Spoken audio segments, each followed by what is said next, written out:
Hey everyone, thanks for joining me for another episode on the Travel Collective where I have conversations with other travelers. And today I'm excited to chat with Laura and talk a little bit about intergenerational travel, family travel. It's May, people are starting to make plans for summer. So, welcome, Laura. It's nice to meet you. Hi, nice to meet you too. Thanks for having me on the show. Wonderful. So you said you took recently one of your last trips was with your father, I believe. So do you want to share a little bit about where you went? We'll start with that. We actually took two trips with my dad and my two sisters. Um, we met up because one of them lives in Maryland, the other one lives down here near, I'm in Mississippi, and the other one lives in Louisiana, so pretty close to where I am. And dad had this notion for probably 2 years. He kept saying, I want to go to the Grand Canyon. And so we said, okay, Dad, we will plan a trip to take you to the Grand Canyon. And we were in the midst of doing that when my mom took ill. And so it got tabled for a bit. And after she passed, we revisited. He was going Oh, on, he said that. He also said Australia. And I'm like, that's a really big trip. yeah. So I don't think he's ever leaving the country. He's just not physically, he might think he can handle it, but that he's not ready to handle. But so it's like, we'll do the Grand Canyon. So we started planning. And after a few months, he goes, I don't want to go there now. I've already been there. And it's Oh, like, well, no, you haven't. And I just say, Dad has Alzheimer's.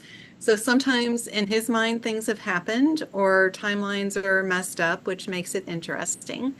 But anybody with any form of dementia, it can be yeah. interesting.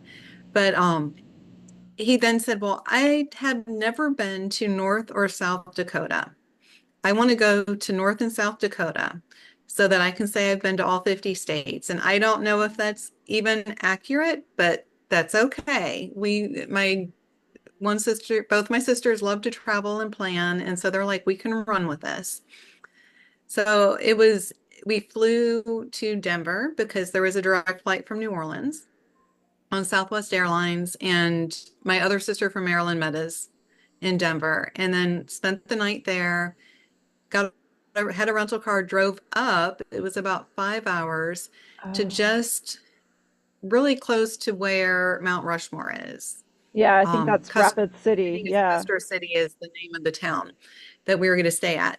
So that was an adventure by itself because we could have gone one of two routes. And I said, and for me, it's like, well, if you're gonna make this journey and you have two ways you can go, then go one way for the first part and come back the other way so that you have a different experience. The first way we were going through a little bit of eastern Colorado up through Nebraska and then into South Dakota. Coming back, it was leaving South Dakota and going through part of Wyoming and then into Colorado. So that's sort of the route that we decided we were going to take. My sisters are now convinced if they never see Eastern Colorado or Nebraska again, they're okay with that because it's really wide open spaces, I I was guess. just gonna say, I'm A lot of once you get west of the Mississippi River, you do end up with these big, wide open spaces, which I find everything has its own beauty and fun. And there were some neat, I don't know if you'd call them adventures, but little things along the way. They were busy chatting, planning planning a next trip. oh, okay. They One of my sisters loves to dream and plan, and so that gave her something to do for the hours of drive. Well, I was doing all the driving and dad's Okay. in the front seat with me, watching, looking like it was a TV, and he's watching everything as it goes Oh, by, commenting every so often. Well, we were in Nebraska and they weren't paying attention, and the map on the screen had one of two ways to go. And I'm like, can you tell me which way? And right. oh, it's either way. So I followed the way that's highlighted and discover that the road turns into basically a dirt road that you felt like you were driving through somebody's property. Oh my gosh. Oh no. And That's when you start to question, like, is I'm it? like, okay, this is interesting. And there was signs, there was like a wildlife preserve that we drove through for part of it. Before we got to that point, though, we're driving through and there's all these cattle and there's no fence. And Oh, we had to stop for a bit because the cows were like in the road and one of them's looking at us like, what are you doing here? right, So exactly. it made for it's definitely memorable. Dad was commenting about the cows and whatnot, and I'm just sitting here going, should I try backing up and just it'll Yeah. add time to reverse our course a bit, but whatever. And then the cows moved and we just kept going. But the sister that lives down close to me had never been on a backcountry dirt road before. Oh, really? And Oh, so she was wow. concerned that we were trespassing and I'm like, no, there are a couple other vehicles that we saw, so it wasn't just us. And eventually we connected to a road and got through, but it made for something a little bit unique on the way. Yeah. But South Dakota, we saw went to a couple different places with Dad. Some of them, like I said, my sisters love to plan. They also love to cram things in. Oh, And yeah. and the challenge when you're traveling with someone that has any kind of special needs, whether it is that elderly parent that just can only handle so much in a day, or Yeah. if you have some families travel with children with special needs that they just hit a point where they're done Yeah. and you Oh, need yeah. to know and be respectful. And the first day, it was it was teetering on the edge of too much Right. All those for Dad. hours of driving and Yeah. sometimes you have to like think too, like people may need additional bathroom stops. So thinking ahead, like, are we on a route where it's easy to find a bathroom and some of those And things. that's thankfully he didn't have any issues with that when we were driving through the middle of nowhere in Right. Nebraska. Although I know he would have been comfortable with let me out of the car and I'll just take care of business. Yeah. Actually, he did that on a different day of that trip where there was nothing in sight and no other cars in sight. That was the day that we did. The next day we drove up so that we could say we went to North Dakota. We made sure Oh. we crossed the border, we ate lunch. Um, we have a picture of the sign. They had the signs where one direction you could stand and hear welcome to North Dakota. The other direction had welcome to South Dakota. Yeah, that's So we cool. got pictures with both from one stop. And the wind was whipping through. And my sister's like, now I know what they mean about the amber waves of grain because the wind's coming through and you see everything just moving Yeah. like that. But which makes for some fun pictures. But that day had started off by driving from Custer City over to Deadwood Oh, yeah. because, I've never seen the show, but my sister and her husband, have watched it. Her husband's like huge fan, so she's like, we have to at least go by there. It's not a big detour. It was a little of a detour, um, from where we were trying to go in North Dakota, but by the time we were done with lunch, the late lunch in North Dakota, and then we had to drive back Right. to where we had started, Dad was he was done. Yeah. He was tired. And the next day, I told him we'll have to see. He wanted to go see Mount Rushmore, which we were right near. Oh, good. Yeah. And, we went and did that. And then it's like, well, Dad, we're just going to drive to the Badlands. You don't Yeah. have to get up, you don't have to walk and whatnot. And we did, and it went okay, but I think that was another one of these, it's really pushing Yeah. the limits of what we should have done with him. And but I think my sisters had to see the impact it was having to fully realize that he doesn't have the stamina that they remember from when we were kids. Right, Because exactly. we drove long distances and he was very much the I stop for gas and nothing else kind of. I was just gonna ask, did you guys do road trips growing up? Because I know we always took road trips, and my dad loved to like do the planning and kind of the same thing. We're gonna stop and see what we see, but that first day of driving, you might have hours where you're in the car and we didn't have our digital devices. You looked We out did the not have window. digital devices. I we when we were growing up, my dad was in the Coast Guard when I was Oh, first born. And by the time my youngest sister was born, he ended up resigning his commission and switching into civil service for his job. But one of the things he had promised my mom's parents when they got married, my dad's from St. Louis area, my mom is from Rhode Island and or was from Rhode Island, I should say. Um, my grandparents were very big. They had such a huge family, and everybody, for the most part, lived really close. So, big family get togethers when my mom was growing up. And my dad made the promise, I will make sure that she comes back and sees you at least once a year. And, especially once we have kids.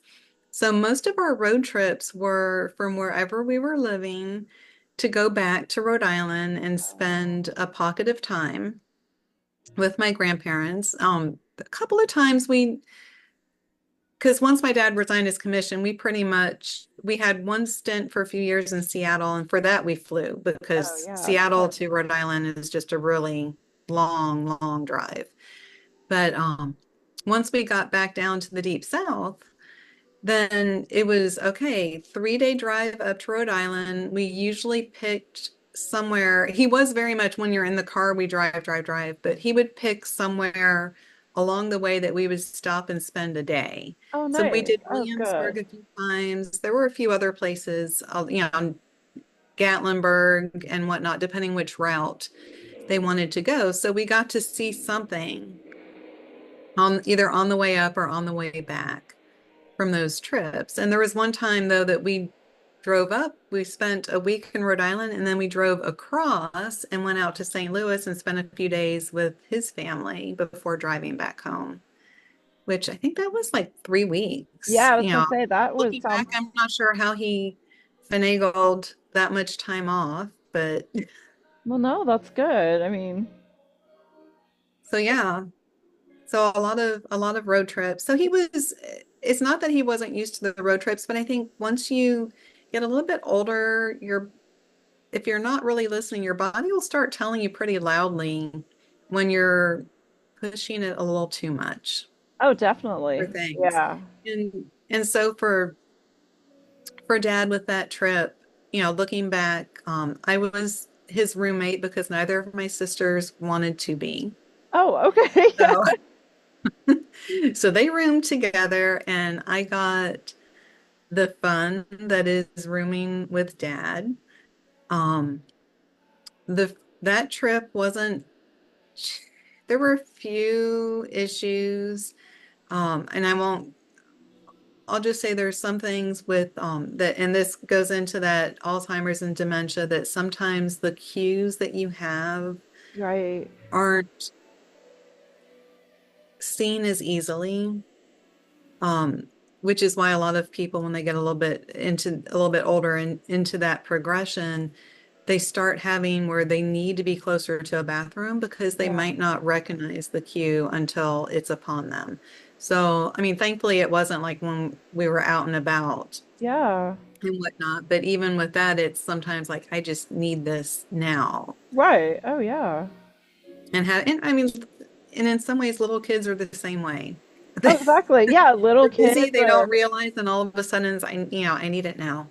So, and that's another reason for trying to not overschedule your time or spend too much in a car when you have either the real young ones or the older ones that they just need to be up and out and able to access facilities for that. So it wasn't too bad overall. The trip back, we had the drive through Wyoming, we had a tornado. Oh no. Oh my gosh. Not right by us, but um it was off a little bit in the distance and it was thankfully going away from where we were driving, but it was most definitely Yeah. a tornado, and some really, really heavy rain that we encountered, because we drove and spent the night in Cheyenne so that we broke that drive up a Yeah. little bit. Right. Um, and then had a nice breakfast in the morning, drove in, dropped the everything off and got on our flights and everybody headed home from Denver. So, but it overall it worked. Like I said, I think the big thing was the some of the planning that you might be used to when you're talking about elementary through teenage kids or even young adults. What you can manage is a little bit different. And we had some talks after about if we take dad on another road trip. Okay, I had some talking with them saying, did you notice this is, Yeah. and even if you take those pictures and you look, you go, look, in the beginning of the day, dad was, you know, really a little bit more bright-eyed and bushy-tailed. And you could tell by mid-afternoon, he needed rest. He needed to Yeah. just, have somewhere to chill Right. for that. So we did take dad on one more trip that year. A couple months later, we took him up to Rhode Island, Oh where my wow. mom was from. I have my mom's brother had passed away a couple months after her. It was Oh no. very, very strange, both from lung cancer Really? and Yeah, that's very strange. very, very strange to be so close together like that for because she was September, he was early January, like right after Oh Christmas, wow. and it took them by surprise. It took us by surprise. And my dad did not feel up to going to the funeral, but he really wanted to go and see my aunt, um, my Right. uncle's wife. And my mom's sister spends her summers in Rhode Island. So it's like, okay. And it ended up that my two cousins, one lives local, the other one lives DC. Well, he was going to be up there with his family Oh at nice. this over Labor Day weekend. So we planned it, and just like we flew to Denver, we could have gone into Rapid City for a flight. I know a lot of people go to South Dakota, that area, they fly into Rapid City. Um, and in hindsight, I think I would have preferred it with dad. Yeah. Even though it meant a connecting flight, it would have been shorter than the travel time by car. We Right. wouldn't have seen the cows. Right. Yeah, you would have Um, missed a few the things, thing, we but saw some neat things on the way, but it might have been a little bit easier with him to have flown in to Rapid City. But for Rhode Island, Providence, is about an hour from Boston. It's a little bit, less of a drive. And the same kind of thing, New Orleans to Boston, there were a couple of direct flight options oh that nice. I figured this way we're not making connections. It's a shorter travel day, even with that drive um down there. So we took them, same thing. I got to be dad's roommate for the time, and this time there were, it was a way to see how with that disease things can, just change. Right. Yeah. And having to point it out that don't you notice dad's different? Right. Because if you just see them for short visits, they can do a lot of masking. Right. Yeah, Um, exactly. but yeah, there were some interesting things rooming with dad that time and came back. I'm like, okay, I think he's done for for big trips like this. A little Right. thing, driving a half an hour from the house to go see the beach or something is probably the extent for him. But yeah, so it was interesting to do, and definitely learned a little bit, and we were able to have some fun memory times, my sisters and I, that, because we did grow up Right. with all those road trips, that, it was like, this is just like, like old times. Yeah. Mom, but, otherwise, here we are in a car driving between places and doing some sightseeing and whatnot along the way. So it was it was still good. It was just a little different. Well, a little different than it is traveling with my own kids, Yeah. especially now Oh, that they're a little bit definitely. older. Right, right. But yeah, you brought up some good tips about thinking about if you're traveling with even just different ages, like small kids and teenagers, and then an older parent, finding a place that, maybe you can take short day trips from, or, once you get there, you can unpack once and, maybe have choices for people, depending on where you go. Yeah, well, and that area of South Dakota has so many things that are, short day trips. Like I said, we went to Deadwood. Um, I'm not going to remember the name of the town, but as you're driving from Deadwood going north to go to North Dakota, there is a town that has like the center of, I want to say it's the center of continental US, Yeah, it might be. I'm not sure, but something like that. But it's like they had a really neat little historical museum attached to it that was completely free to go through. They had it, they were making their money off of donations and gift shop for that. And so finding those places are kind of fun too. yeah. And the Badlands, that's another relatively close drive from that area. Of course, Mount Rushmore's right, 10 minutes or so up the road from there. So it was nice to be able to just, once we got there, we stayed there for 3 nights and didn't have to move around. So when you picked your lodgings, did you use regular hotels or did you look at Airbnbs? What were some of your So we choices on used regular lodging? hotels.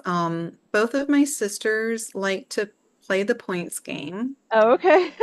And dad used to travel for work and also then, times once he had retired, just trips that he and mom took, that he was really good about earning points and never spending points. Oh, So we ended up using most of his IHG points and oh stayed at a wow. Holiday Inn Express there in Custer City. Um, the first night, I don't remember what chain it was, but it was one that my sister has status with, and whatever the rate was really rather low for that. So it just kind of worked out. And what was nice with that particular facility, the Holiday Inn Express, you get a nice breakfast in the morning. They have a lot of different options for that, which I appreciated.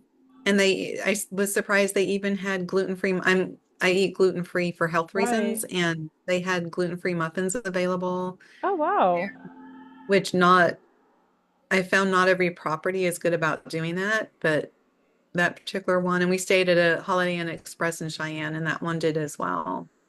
Yeah, and that's things to look at too. Like using points on miles can save money, and if they offer a breakfast too, then you've got some flexibility for people maybe as far as just, going, especially when you're sharing one vehicle, they can go down and find something to eat on their own, and that eliminates one meal of figuring out where are we going to eat and Well, and depending on the size of your group, if it's my immediate family, I have 4 boys. Oh I mean, yeah. now my oldest is fully out of the house. He's newly married. So, I don't envision that he and his wife are going to be joining us on some massive road trip. I could be wrong. Right. You know, that could happen at some point. But when it was my husband and I and the 4 boys, and we traveled somewhere, I wanted when our one big family trip. Well, okay, I guess one of now, because we own an RV, and so we've Oh, taken some okay. big RV trips. But our one big family trip before we got, or not counting the RV stuff we've done, when we were living in Alaska, we went to Hawaii Oh wow, because there yeah. were times that you get really good airfare on Alaska Airlines. When you're an Alaska resident, you get to be part of Club 49, so you get 2 free checked bags per person as long as you originate on an Alaska Air flight. And so they have flights every day, not direct from Anchorage, but, had to go via Seattle. And then actually on the way out, we had a two-step. We had to do Seattle and then down to San Francisco. or no, San Jose Airport, Oh, and then wow. from there over to Tacona. But when we took that trip, the airfare wasn't completely hateful at all, but I also had companion fares that made it a little bit easier. And we did an Airbnb because to go out to eat with six Yes. people, Oh, yeah. it just it gets prohibitively expensive.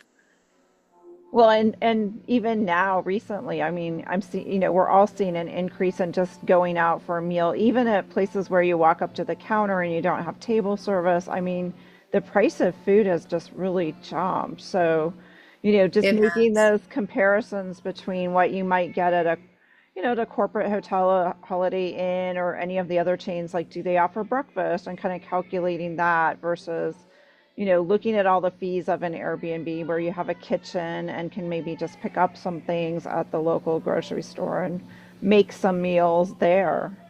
Well, and if you have someone, like I have gluten-free, I have one son that has nut allergies, which those are usually easier to avoid. But even with that, sometimes, if you have special dietary needs, going out to eat could be an absolute nightmare.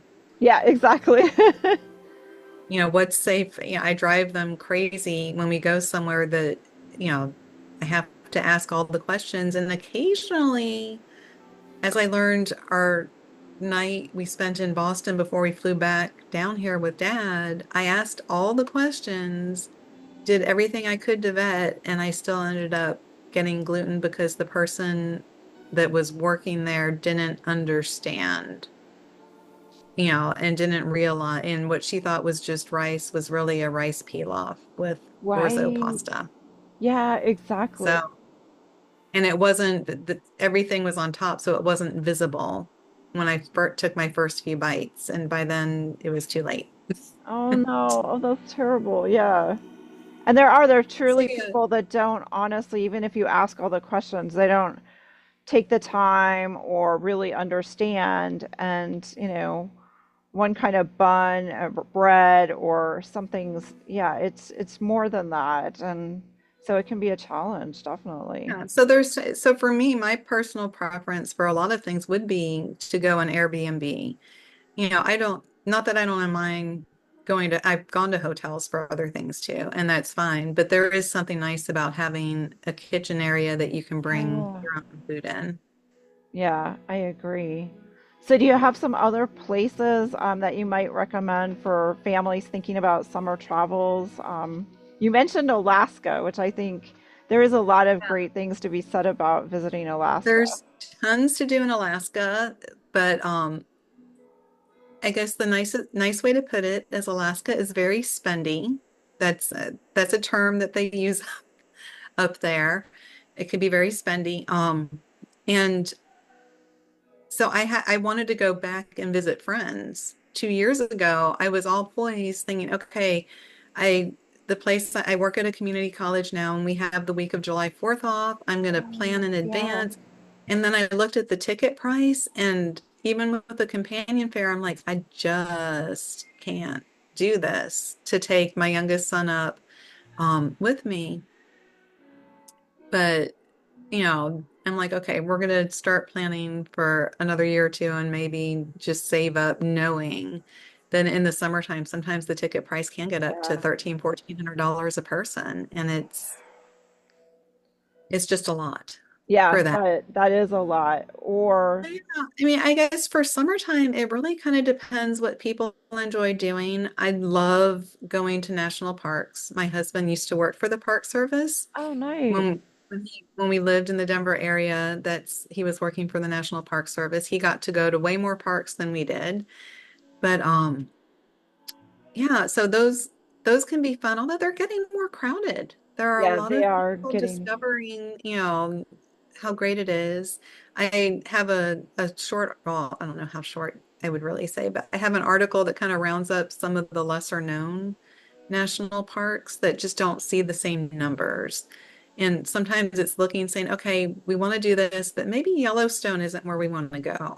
Or maybe the Grand Canyon's not where we want to go because everybody's Right.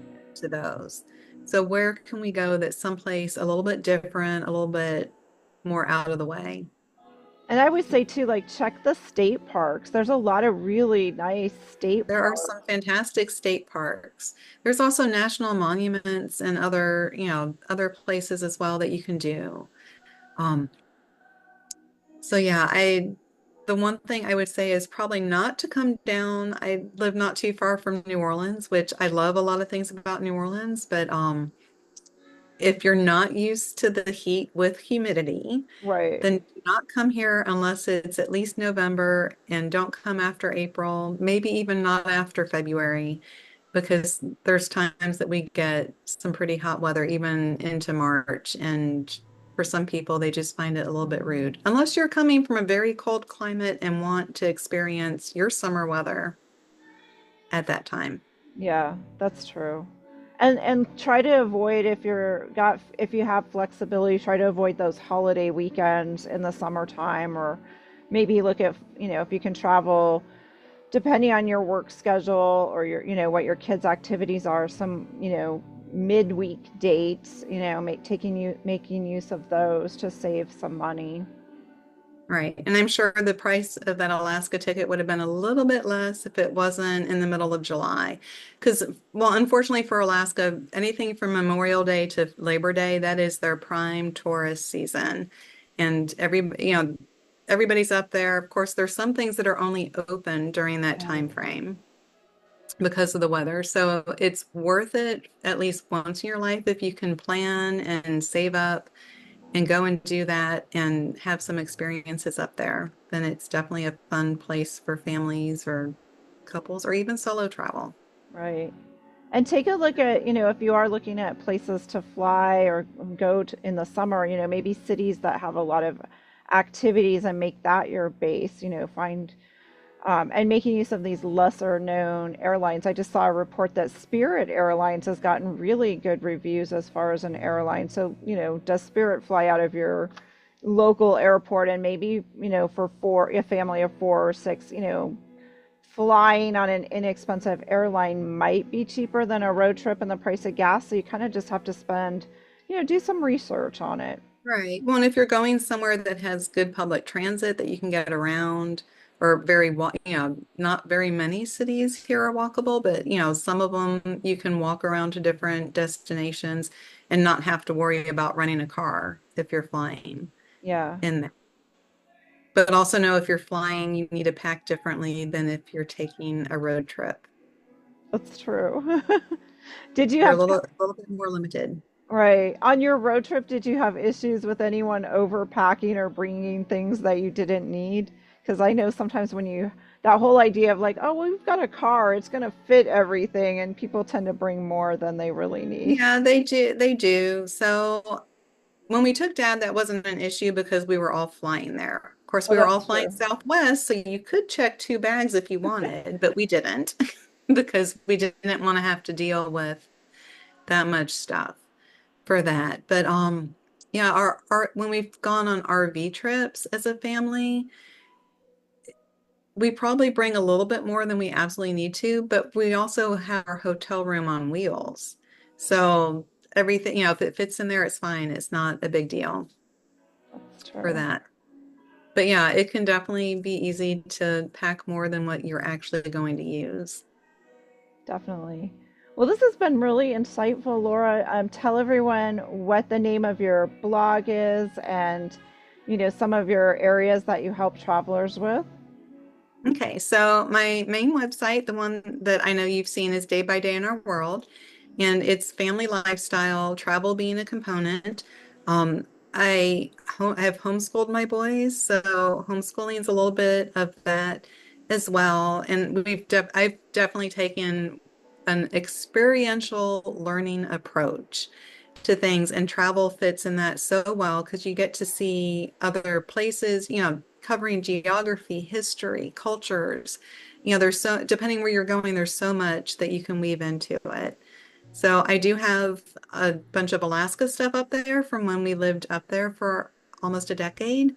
I have a few things for down here. I need to revamp my insectarium out of New Orleans because they moved and they're now part of the aquarium. So I need to get down there at some point and redo that. definitely an interesting exhibit. And I have some local sites from South Mississippi that haven't made it on the blog yet to put on there as well. Wonderful. Well, this has been great, Laura. Thank you so much for sharing about family travels, and I hope everyone will check out your blog and reach out if they need some family tips. So thank you so much. Great. All right, thanks.